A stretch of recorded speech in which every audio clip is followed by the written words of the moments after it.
जय श्री कृष्ण। भगवत गीता के द्वितीय अध्याय। जय श्री कृष्ण। भगवत गीता के तृतीय अध्याय का श्लोक 9वां।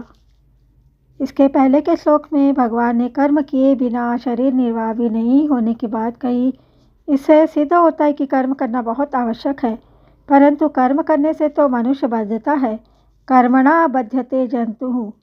तो फिर मनुष्य को बंधन से छूटने के लिए क्या करना चाहिए, इसको भगवान श्लोक 9 में बताते हैं। यज्ञार्थात् कर्मणो अन्यत्र लोको अयम कर्म बंधनः तदर्थ कर्म कौन्तेय मुक्त संगः समाचर। यज्ञ मतलब कर्तव्य पालन के लिए किए जाने वाले कर्मों से अन्यत्र अपने लिए किए जाने वाले कर्मों में लगा हुआ यह मनुष्य समुदाय कर्मों से बंधता है। इसलिए हे कुंती नंदन, तू आसक्ति रहित होकर उस यज्ञ के लिए ही कर्तव्य कर्म कर। विस्तृत व्याख्या। यज्ञार्थात् कर्मणो अन्यत्र मतलब गीता के अनुसार कर्तव्य मात्र का नाम यज्ञ है। यज्ञ शब्द के अंतर्गत यज्ञ, दान, तप, होम, तीर्थ सेवन, व्रत, वेदाध्ययन आदि समस्त शारीरिक, मानसिक और पारमार्थिक क्रियाएं आ जाती है। कर्तव्य मानकर किए जाने वाले व्यापार, नौकरी, अध्ययन, अध्यापन आदि सब शास्त्र विहित कर्मों का नाम भी यज्ञ है। दूसरों को सुख पहुँचाने तथा उनका हित करने के लिए जो भी कर्म किए जाते हैं वे सभी यज्ञार्थ कर्म हैं।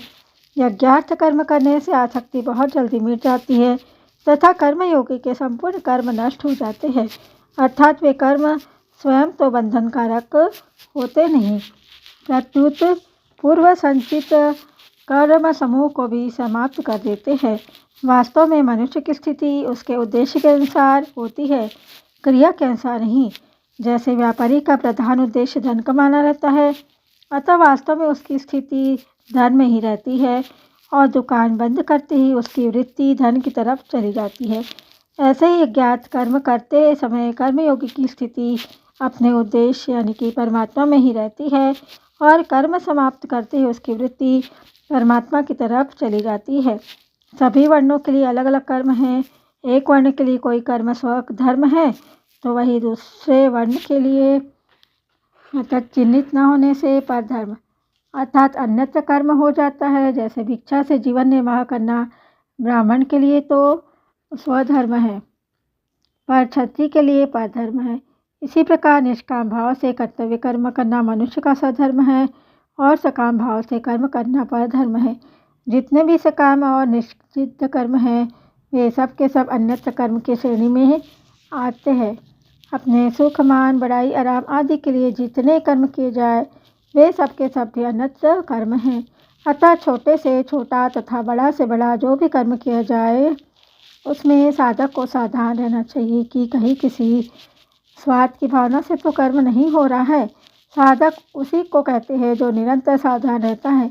इसलिए साधक को अपनी साधना के प्रति सतर्क जागरूक रहना ही चाहिए। अन्यत्र कर्म के अंतर्गत या उसके विषय में दो गुप्त भाव है। पहला, किसी के आने पर यदि कोई मनुष्य उसके प्रति आइए, बैठिए आदि आदर सूचक शब्दों का प्रयोग करता है पर भीतर से अपने में सज्जनता का आरोप करता है, अथवा ऐसा करने से आने वाले व्यक्ति पर मेरा अच्छा असर पड़ेगा इस भाव से कहता है, तो उसमें स्वार्थ की भावना छिपी रहने से वह अन्यत्र कर्म ही है, यज्ञार्थ कर्म नहीं। दूसरा, सत्संग सभा आदि में कोई व्यक्ति मन में इस भाव को रखते हुए प्रश्न करता है कि वक्ता और श्रोतागण मुझे अच्छा समझकर जानेंगे तथा उन पर मेरा अच्छा असर पड़ेगा, तो यह अन्यत्र कर्म ही है, यज्ञार्थ कर्म नहीं। तात्पर्य है कि साधक कर्म तो करे पर उसमें स्वार्थ, कामना आदि का भाव नहीं रहना चाहिए। कर्म का निषेध नहीं है, प्रत्युत सकाम भाव का निषेध है। साधक को भोग और ईश्वर बुद्धि से कोई भी कर्म नहीं करना चाहिए, क्योंकि ऐसी बुद्धि में भोगासक्ति और कामना रहती है जिससे कर्मयोग का आचरण नहीं हो पाता। निर्वाह बुद्धि से कर्म करने पर भी जीने की कामना बनी रहती है, तो निर्वाह बुद्धि भी त्याज्य है। साधक को केवल साधन बुद्धि से ही प्रत्येक कर्म करना चाहिए। सबसे उत्तम साधक तो वह है जो अपनी मुक्ति के लिए भी कोई कर्म न करके केवल दूसरों के हित के लिए ही कर्म करता है, कारण कि अपना हित दूसरों के लिए कर्म करने से होता है, अपने लिए कर्म करने से नहीं। दूसरों के हित में ही अपना हित है। दूसरों के हित से अपना हित अलग मानना ही गलती है। इसलिए लौकिक तथा शास्त्रीय जो कर्म किए जाए वे सबके सब केवल लोक हितार्थ होने चाहिए।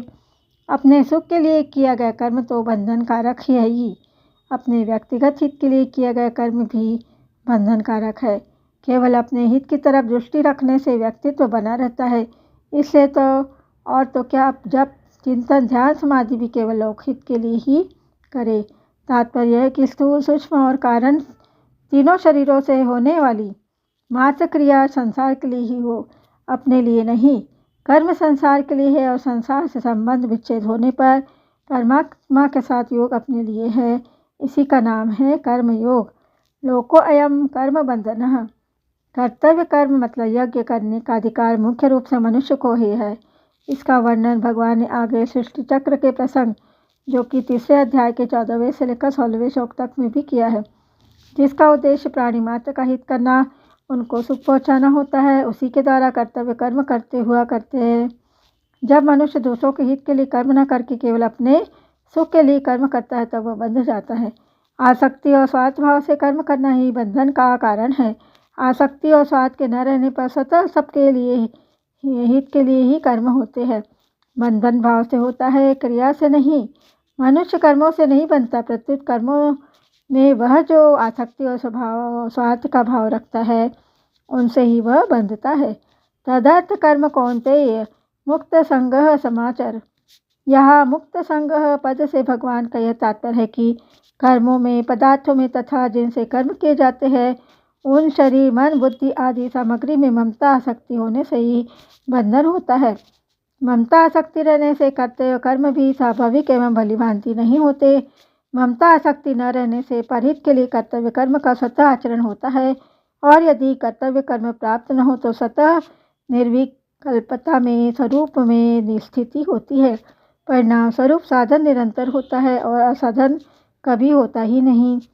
आलस्य और प्रमाद के कारण नियत कर्म का त्याग करना तामस त्याग कहलाता है, जिसका फल मूर्ता अर्थात मूढ़ योनियों की प्राप्ति है। अज्ञानम तमसः फलम।